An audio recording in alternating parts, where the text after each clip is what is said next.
So, I didn't get a single promo copy for a single album coming out this weekend, which means, quite frankly, we need to kill some time. And I kind of thought to myself, what better way to kill time to do exactly that than by reevaluating every studio album in chronological order from the one, the only Motley fucking Crue.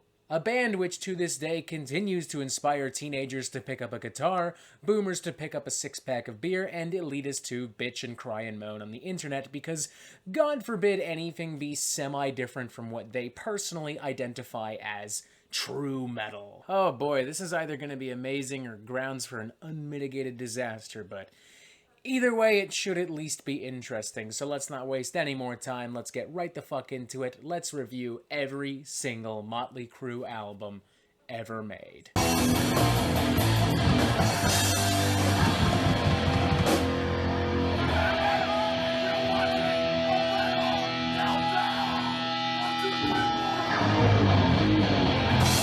First up, we have the band's debut studio album, Too Fast for Love, released November 10th, 1981 via Leather and Elektra Records. This era of Motley Crue is kind of fascinating because Motley Crue hasn't really become the Motley Crue that we now identify as Motley Crue. There's a lot more punk rock energy in this particular version of the band. They are less refined, less polished, more rambunctious and all over the place, resulting in an album that, in my opinion, just bleeds pure 1980s rock and roll energy. I honestly can't think of another album that better encapsulates everything about the Los Angeles music scene in 1981. It's like a fascinating little time capsule that simultaneously has super fun, tasty glam punk jams. From the edgy but fun team rock jams of Public Enemy No. 1, to the stripper anthems that are Piece of Your Action and Take Me to the Top, to the incredibly electrifying, borderline speed metal number Livewire. This album is just so much fucking fun, man. A nasty, greasy, unadulterated slice of glam and punk and 80s rock attitude, performed with a kind of rawness, authenticity, and honesty that frankly you don't really see from a lot of other 80s rock and glam bands. I will concede that the second half of the album isn't as strong as the first half, but for me it's still a genuinely great album from start to finish, so I will go with a 4 out of 5. In a previous video I made with Quest for Metal, I claimed that this is one of the most underrated rock albums of all time, and I 100% stand by that. I feel like people gloss over this album because it's not the Motley Crue that they recognize as Motley Crue. It doesn't have Dr. Feelgood, it doesn't have Kickstart Your Heart, it doesn't have Shout at the Devil and Home Sweet Home, and therefore people are just kind of like, whatever, who cares, moving on. Which is a shame because honestly, minor spoiler alert, I would probably pick this over almost every other album in the band's discography any day of the week. Next up, we have Shout at the Devil, released September 26, 1983, and this is pretty much where the Motley Crue that we all know and love, or all know and hate depending on your viewpoint, really comes to fruition. While still very raw and rambunctious, it is objectively a much better produced, polished, and presented record in comparison to Too Fast for Love. The punky edges have been smoothed out, the glam and the metal influences are a lot more prominent.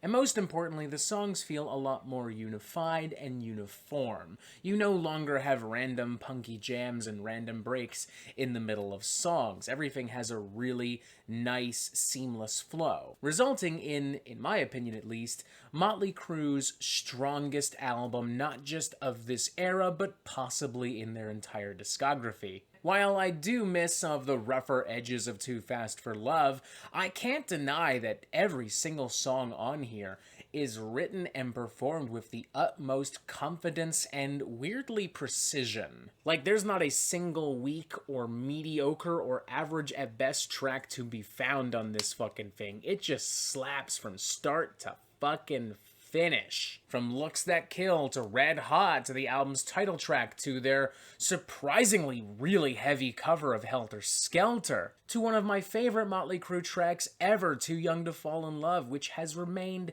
lodged in my fucking skull for years since the very moment I heard it. It's worth noting too that this album to some extent kind of defines the foundation of which every glam metal album would be built upon. Like, it's really hard for me to think of another glam metal album that is as important to this genre as this album. The only stuff that comes to mind is influential materials from Kiss and Van Halen and the New York Dolls and Def Leppard, but none of these bands are glam metal, as influential as they may be and as briefly as they may have even indulged in these genres at points. None of them are as seminal, as iconic to this genre, to its development as this album, as Shout at the Fucking Devil. Nor, frankly, do they remain as entertaining to this day. I was shocked upon re-listening to this album just how well it had aged, just how fantastic it still is in 2021, nearly 4 decades later. I'm going with a 4.5 out of 5. This is a fucking incredible album. It's probably one of the best rock albums of the 1980s. It's as important and as massive and as popular as it is and was for a fucking reason. It fucking slaps. I've met people who hate Motley Crue and who hate glam metal but cannot bring it upon themselves to hate this particular album. They can't deny it. It's just that fucking good. Next up, we have Theater of Pain, released June 21st, 1985 via Elektra Records. And this is where Motley Crue begin to lose me just a little bit. Not only is Motley Crue now leaning even further into a much more radio-friendly kind of pop metal aesthetic, but behind the scenes they're beginning to lose a little bit of their signature funk, and the balance just seems to be a little off. There are a multitude of reasons for this, none of which we are going to discuss because we simply do not have the time to discuss any of them in significant detail. The bottom line is, Theater of Pain may not be a terrible album, but it's by no means as powerful or iconic or as memorable as Too Fast for Love or Shout at the Devil. There are still some solid, hearty rock jams, particularly on the latter half of this album. Their cover of Smoking in the Boys' Room is alright, and of course Home Sweet Home, which, to be honest, is probably one of the stronger power ballads, not just from Motley Crue, but from this era of 80s rock and metal. But the rest of this material just doesn't really do a lot for me. The spirit and the fire of Too Fast for Love and Shout at the Devil is just completely absent from some of this material. I'm still willing to give the album a 3 out of 5, but not an especially enthusiastic one. It's, again, by no means a terrible record, but it's not one I'm going to remember after I put this video online. In fact, I've already forgotten about most of the material on this album, literally as we speak. Next up, we have Girls, Girls, Girls, released May 15th, 1987 via Elektra Records, and there's almost nothing I can say about this album that I haven't already said about Theater of Pain. It's just, it's okay, you know? It's just not as strong as the other stuff, but it's not objectively terrible whatsoever. Wild Side's an okay track. Dancing on Glass is an okay track. I don't hate the title track. It's not my favorite Motley Crue number, but hey, it's iconic as fuck, so that's gotta count for something. The production on this album, I'll say, is a lot better than Theater of Pain as well. A little bit heavier, a little bit more muscular. But yeah, once again, I feel pretty much the same way about this album that I felt about Theater of Pain, so let's just get straight to the fucking chase. 3 out of 5. Once again, not a very enthusiastic one at that. It's becoming increasingly more and more clear to me that their behind-the-scenes drama is beginning to have a real impact on the music, which, speak of the devil, brings us to Dr. fucking Feelgood. Oh, jeez, this fucking album, I swear to fucking God. Released September 1st, 1989, Dr. Feelgood is the last album from this classic era of Motley Crue, and in my opinion, perhaps one of the most overrated rock albums of all time. We have officially reached the point in Motley Crue's discography where there is so little unity and chemistry between the band members that they're just not really capable of writing enough consistent material for a studio album, and as such they have to overcompensate by making everything sound as big and pretty as possible, and holy fuck does it get really annoying really fucking quickly. There are, to be fair, a few bona fide fucking bangers on this album.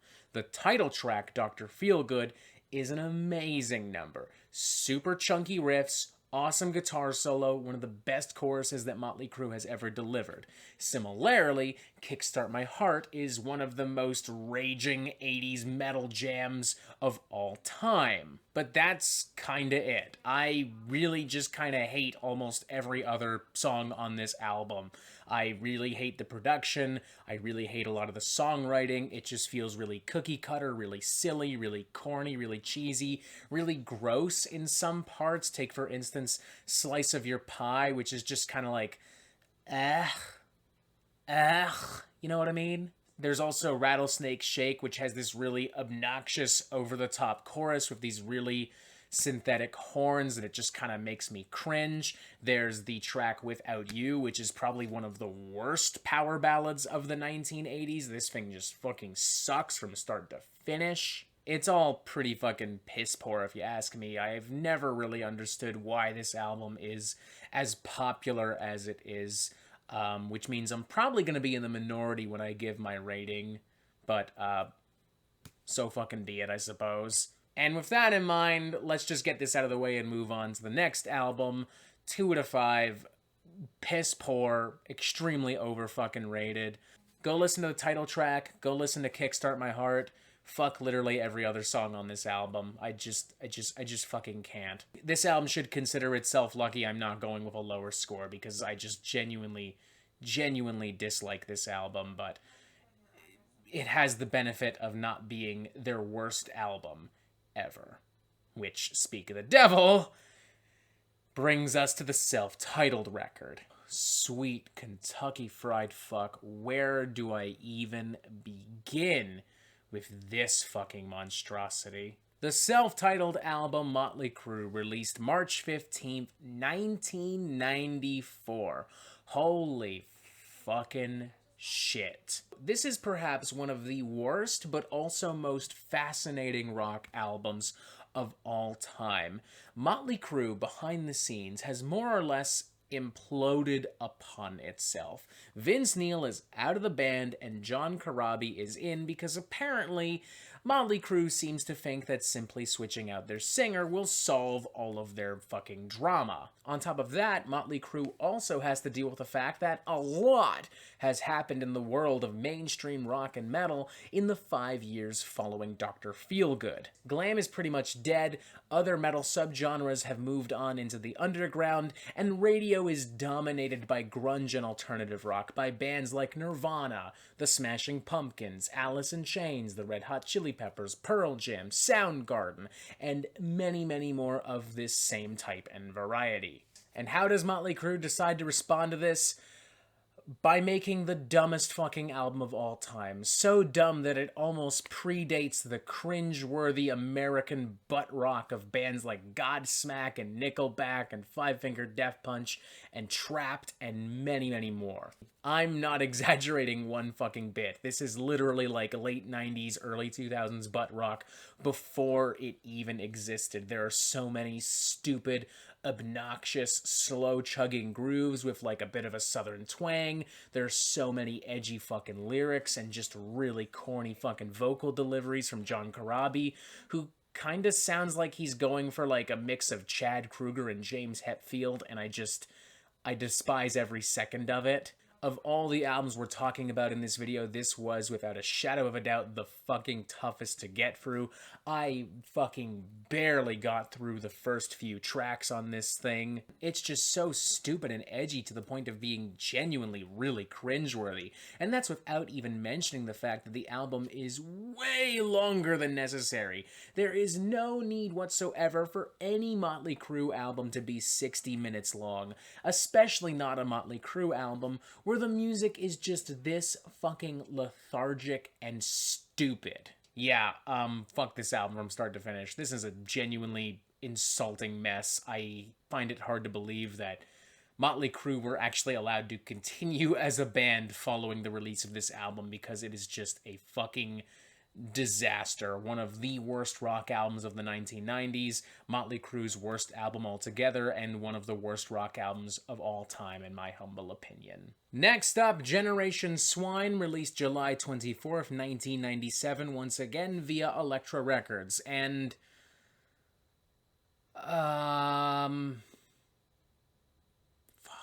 okay, good news. Vince Neil is back. That's cool. Bad news. Motley Crue still has no idea what the fuck they're doing. They still seem really confused as to how they should adjust to the 1990s, and whereas before their approach was just to make a rock album that might be expected of a 90s rock band, now their approach is just throw shit at the wall and see what sticks. Tracks like Find Myself and Flush sounds like the kind of really introspective butt rock and post-grunge garbage I would hear from like a late 90s, early 2000s superhero flick. The very dark and reflective nature of these tracks, the very introspective lyrics, feel at odds with virtually everything that Motley Crue has done at this point in history, including the self-titled album. The album's title track feels like it's trying to be like a fiery, hyper-provocative political anthem, but instead it sounds like something that would have been cut off of like a Megadeth album of the time. Some tracks like Beauty and Let Us Pray try to lean closer back to the fun-loving 80s sleaze that we would expect of Motley Crue, but at the same time, Motley Crue is still trying to throw in these really heavy riffs and these really dark lyrics, and I don't know, it just doesn't mesh as a result. And then there's Glitter, which is so fucking bad that not only did my jaw drop, but it pretty much dislocated from my skull entirely. It almost feels like somebody trying to make a very minimalist version of something like Space Oddity from David Bowie. And to say that that is not at all what I want from Motley Crue is a fucking understatement. Yeah, this album is just kind of bizarre. It seems to me like Motley Crue just wasn't really paying attention to what was actually happening within the rock scene at the time, and just kind of thought, hey, if we just fucking do a bunch of weird shit, maybe we'll be popular again. I do almost admire how bizarre it is, just because at least it has, like, genuine variety. At least it's not as soulless and stupid as their self-titled album. But it's still not fun, and that is something that I think Motley Crue, above all else, should be. Motley Crue should be fun. I'm not asking for a bunch of hyper-experimental alternative rock jams, I'm just asking for something fun. And there's really nothing all that fun on this album. In fact, it seems as though the goal of this album was to kill fun. That's all I got out of this fucking thing, at least. I would give it a 1 out of 5. It's objectively better than the self-titled album, but much like the self-titled album, I hope I never listen to it ever again. It's just way too fucking weird and all over the place for its own fucking good. And a word of advice, it's better to do one thing really well than to do a bunch of things really poorly. Plain and simple. Next up, we have New Tattoo, released July 11th, 2000 via Motley and 11/7. And finally, fucking finally, Motley Crue is putting out something semi-decent that isn't overproduced or pretentious as fuck. Thank fucking Lord. Granted, it's by no means perfect, but I'll take what I can fucking get at this point. For the first time in fucking ages, there is actual cohesion and unity, not just behind the scenes, but within the foundation of the album, which means that for the first time in ages, the album actually has a foundation to fucking build upon. That's awesome. The album is very silly and sleazy and maybe a little corny, but not to its detriment at all. If anything, it just feels fun, you know? And as I said before, Motley Crue, above all else, should be fun. And this album is occasionally kind of fun. Hell on High Heels is a fun number and maybe one of Motley Crue's most underrated tracks while we're on the topic. Other tracks like Drag Strip Superstar, First Band on the Moon, Punch in the Teeth by Love, Porno Star, and many more provide the cheap, sleazy, dumb rock and roll thrills that a band of this type, again, is expected to deliver at this point. It's by no means smart or clever, but again, at least it's fun. At least it sounds like something that a human made and not a bunch of corporate suits desperate to understand how 90s rock works. Not amazing, and I'm sure if I wanted to nitpick, I'd probably find plenty of stuff to hate, but after the self-titled album and after Generation Swine, I kinda don't want to do that whatsoever, so I'll be nice and just be satisfied with the few fun rock jams that I was supplied with. I'll even give this album a 3 out of 5. Maybe not a very enthusiastic one, but a 3 out of 5 nonetheless. And this now brings us to Saints of Los Angeles, the final official studio album from Motley Crue, released June 26, 2008 via 11/7 Music, and it's pretty fucking lame. Not as bad as the self-titled album, not as weird as Generation Swine, just kinda dumb and stupid and dated and really, really, really overproduced. Not only have we reached the point where these guys just aren't writing or producing a lot of quality material anymore, but they're just really not that good at what they're actually doing. Vince Neil in particular really sounds horrible on this fucking thing. And the killer is they know that he doesn't sound good because they try very hard to cover up his voice as much as possible with as many overcompressed and overproduced guitar riffs and keyboards and soundscapes as physically fucking possible. This thing is cram-packed with noisy, loud, irritating shit, all in an attempt, a visible attempt, to drown out Vince Neil. And, guess what? It doesn't fucking work because he still sounds like shit. And honestly, he's not the only one. The percussion feels really sloppy on here. The bass work feels really sloppy on here. The guitar work is really stiff, and it just lacks really any energy or enthusiasm. You definitely get the vibe that Mick Mars just did not want to fucking be there for one fucking second of this goddamn thing. And honestly, I don't blame him because his whole fucking body's kind of fucked at this point. On top of that, Motley Crue's entire shtick right now is basically pandering to nostalgia by simply saying aloud, repetitively, without pause, hey, remember the 1980s? Remember when we were young and thin and hot and famous? Remember when we used to smoke and drink and fuck without consequence whatsoever? Those were the glory days of rock and roll. It's evident in the album's title track, it's evident in Down at the Whiskey, it's evident in very edgy declarative numbers like Motherfucker of the Year, which stands out as the only semi-memorable thing on this entire album. This album is more or less the equivalent to listening to a bunch of dads complain that rock and roll isn't great anymore, and I'm just not vibing with that whatsoever. I'm personally going to go with a 1.5 out of 5. Honestly, I think even the material that they released alongside the Dirt soundtrack was a lot better than almost everything on this album. This is just an utter fucking mess, an overproduced, clumsy, pandering mess from start to finish. A few riffs and solos here and there kinda help save this thing, and as does the fact that Motherfucker of the Year is ironically, but nonetheless, kind of fun.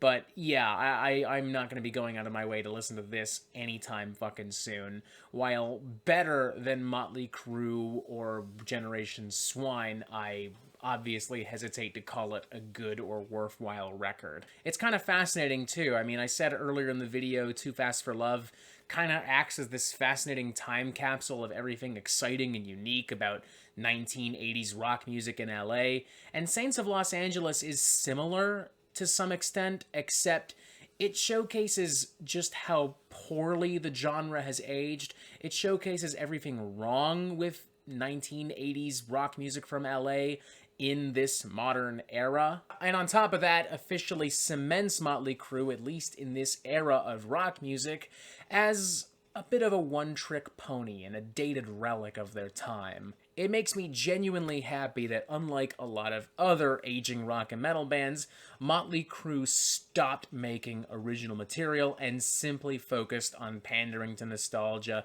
doing their big stadium tours, selling tacky merch, making wild promises that they inevitably went back on. Cough, cough, the retiring forever thing, that contract they signed, that no one will ever operate under the name Motley Crue. What a load of shit that turned out to be, am I right? And that's it! Booyah! This was weird. It was also kind of fun. It was fun to revisit some of these early records, even Dr. Feelgood to a certain extent. Less fun to re-examine the self-titled album and Generation Swine, but hey, fuck it. It's part of the deal, and at least it was fun to talk about, I suppose. What's your favorite Motley Crue album? What's your least favorite Motley Crue album? I think I already know the answer unanimously, but surprise me. Maybe your favorite's Generation Swine, maybe your least favorite is Shout at the Devil. I don't fucking know. Crazier things have happened on here. Press this button right here for updates on the Metal Meltdown fucking immediately, and as always, you have yourself a fantastic fucking day.